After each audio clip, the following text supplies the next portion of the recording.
The 95th Academy Awards are coming up, and for the first time I actually decided to try and watch as many of the nominees as I could.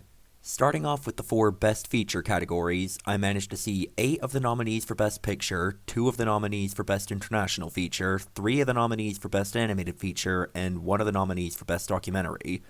Unfortunately, I couldn't get around to everything, but here are my thoughts on the ones I did see.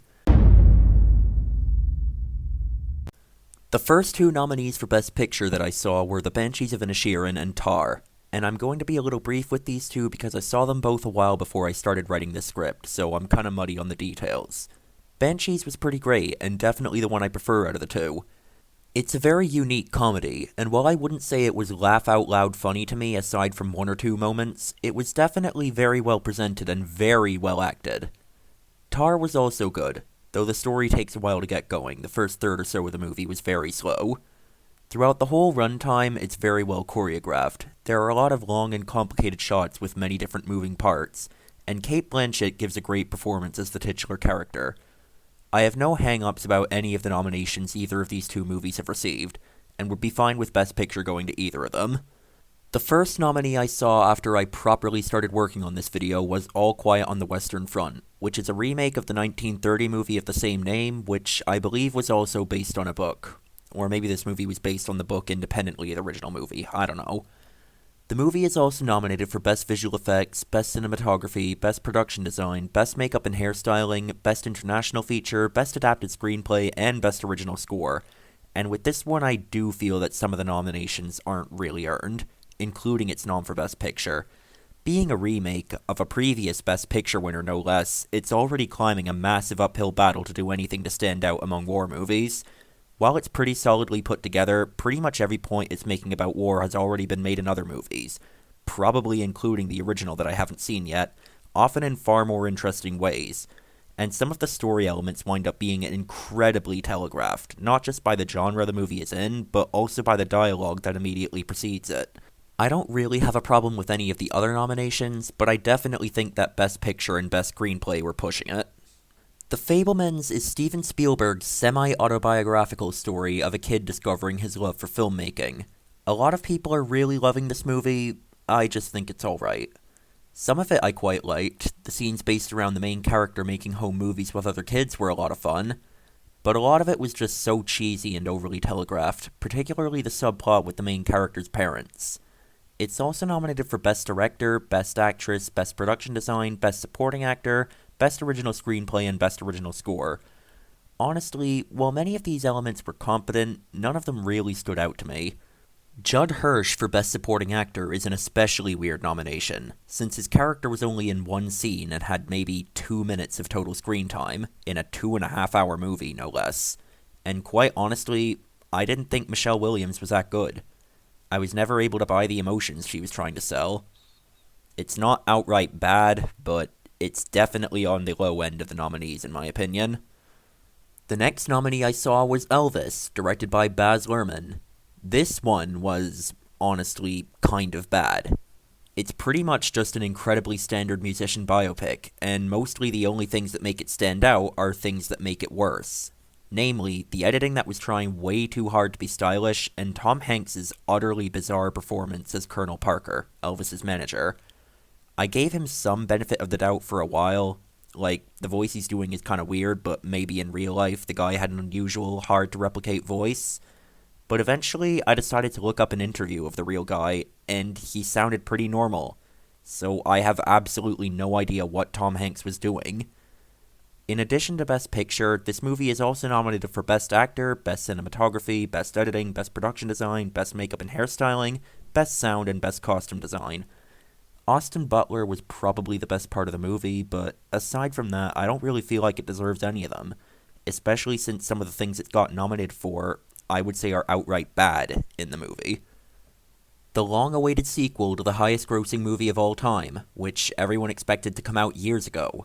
I actually think there was a lot about it that was pretty good. The story is still cliched beyond belief, except now it's Save the Ocean instead of Save the Forest, but some of the characters now have more going on, and the action is still well done. I'd be willing to praise it more if it were just shorter. The middle act has a lot of meandering, and the climactic action scene makes up almost the entire last hour of the movie. Some people like that, I think it's a bit much.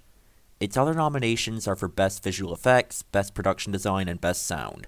There would be nothing to complain about if it were to win Best Visual Effects. This movie has probably some of the best CG ever made. It definitely doesn't deserve Best Picture though, no question.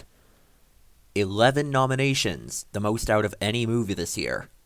Best Picture, Best Director, Best Actress, Best Editing, Best Original Song, Best Supporting Actor, Best Original Screenplay, Best Original Score, Best Costume Design, and 2 for Best Supporting Actress.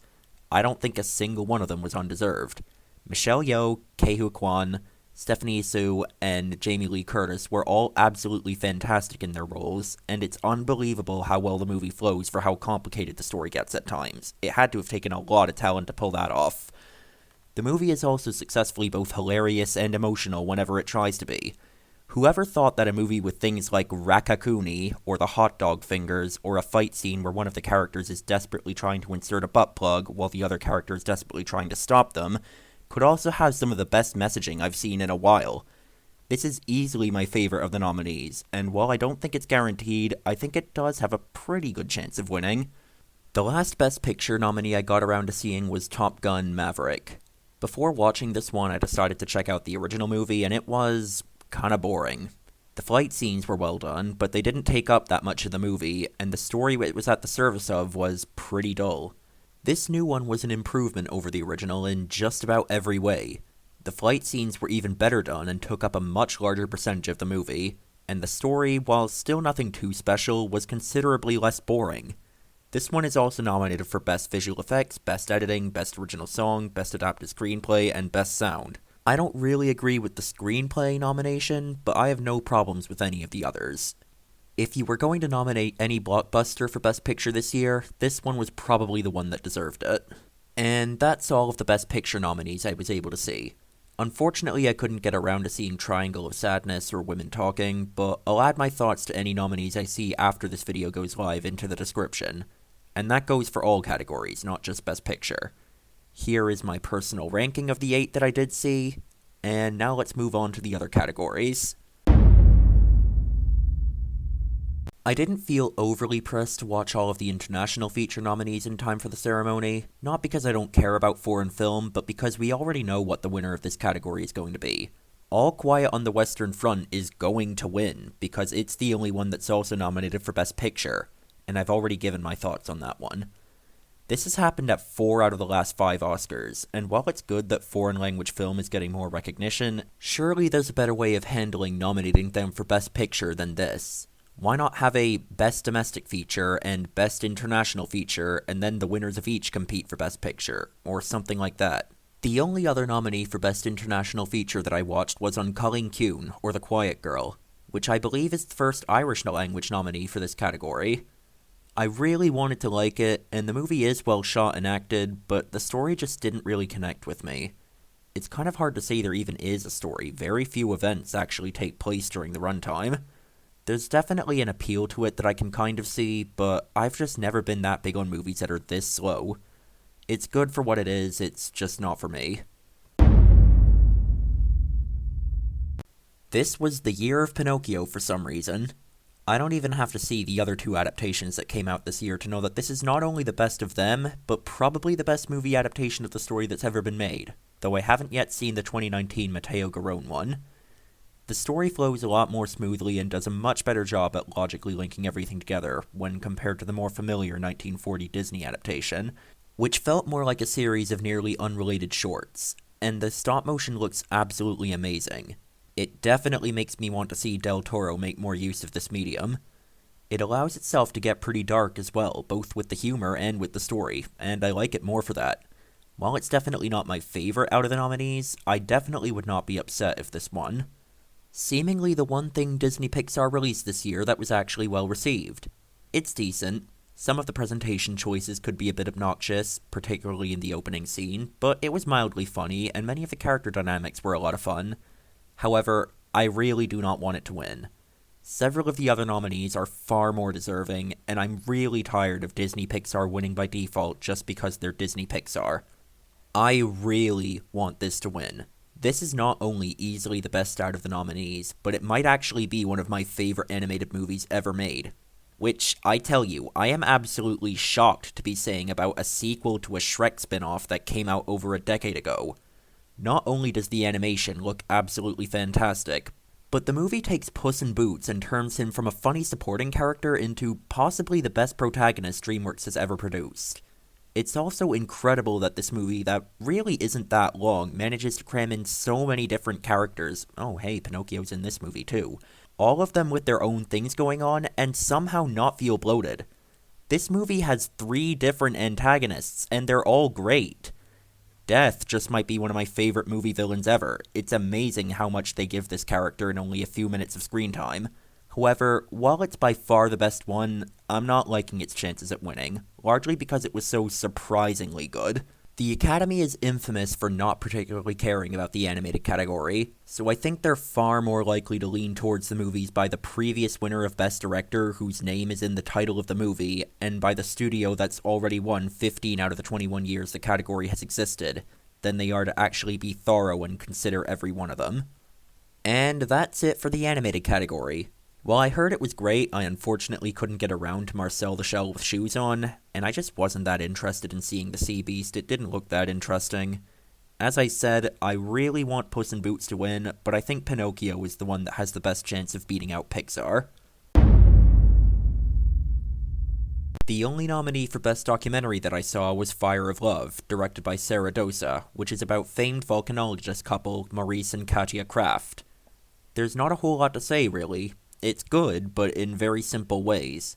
Their story is interesting, and the footage they captured throughout their career is amazing. I think it deserves to win, though that statement doesn't really hold much weight coming from me, considering it's the only one I've seen. The first nominee I saw that wasn't nominated for any of the Best Film categories was the Batman reboot, which is nominated for Best Visual Effects, Best Makeup and Hairstyling, and Best Sound. I believe all 3 nominations are deserved, though the biggest standout was probably makeup. Colin Farrell looked completely unrecognizable in that movie, and it was never unconvincing. If you want my more detailed opinion on this movie, I already have a mini review of it on my channel, so I guess check that out if you want. The next one I saw was Glass Onion, the sequel to the 2019 murder mystery movie Knives Out. Its only nominee is for adapted screenplay, and it's probably the best one out of the nominees that I've seen, although I have not seen Women Talking. This is another one where I've already done a review on my channel, so if you're interested, you can check that out. I also saw Bardo, False Chronicle of a Handful of Truths, the newest film from Alejandro González Iñárritu, the director of Birdman and The Revenant, which is nominated for cinematography and nothing else. I was not a huge fan of this movie. Parts of it were mildly interesting, but ultimately the movie was far too long, and the often absurdist presentation didn't really feel justified enough for me to remain captivated by it. I suppose the cinematography was the best thing about the movie, so I guess there's nothing wrong with that nomination, but I'm not really that excited about it. Next up, Babylon, the new movie from Damien Chazelle, and it's over 3 hours. Why is this just the year of super long Oscar nominees? I think this movie was pretty good. It's nominated for Best Production Design, Best Original Score, and Best Costume Design, and honestly I don't think a few more nods would have hurt. There were some really great performances in the movie as well, particularly Margot Robbie and Brad Pitt. I'd say probably the thing that holds the movie back the most is its length, because I was really starting to feel it in the second half of the movie. I was never quite bored, but I definitely think it could have been cut down somewhat. The next nominee I saw was Mrs. Harris Goes to Paris. This is only nominated for a single category, costume design, and the only reason I watched it is because I think it has a decent chance of winning that category. If you look at the history of the costume design category, they love picking period pieces with a lot of dresses in them. The movie itself is pretty much exactly what you'd expect from looking at the poster. There was a British old lady named Mrs. Harris, and she certainly did go to Paris, though I would say it took too long for her to actually get there. The last nominee I saw as of making this video was Darren Aronofsky's new film, The Whale, which is nominated for Best Actor, Best Supporting Actress, and Best Makeup and Hairstyling, and all of those things were great. Ignoring the sort of comeback narrative surrounding it, Brendan Fraser's performance was just great on its own, and the prosthetics used to transform him into his character were never unconvincing. Hong Chow was definitely one of the better nominees in her category as well, probably only contested by the two from Everything Everywhere. Honestly, I think it probably deserved more nominations. I personally liked it more than most of the nominees for Best Picture. So I definitely hope it wins at least one of the things it's nominated for. And that's it for the nominees I was able to see. As I said, any nominees I see in the future I'll put my thoughts on in the description. Let's hope for some deserved wins this year, and let's also hope that if they do happen, they don't get overshadowed by some celebrity deciding to be an asshole.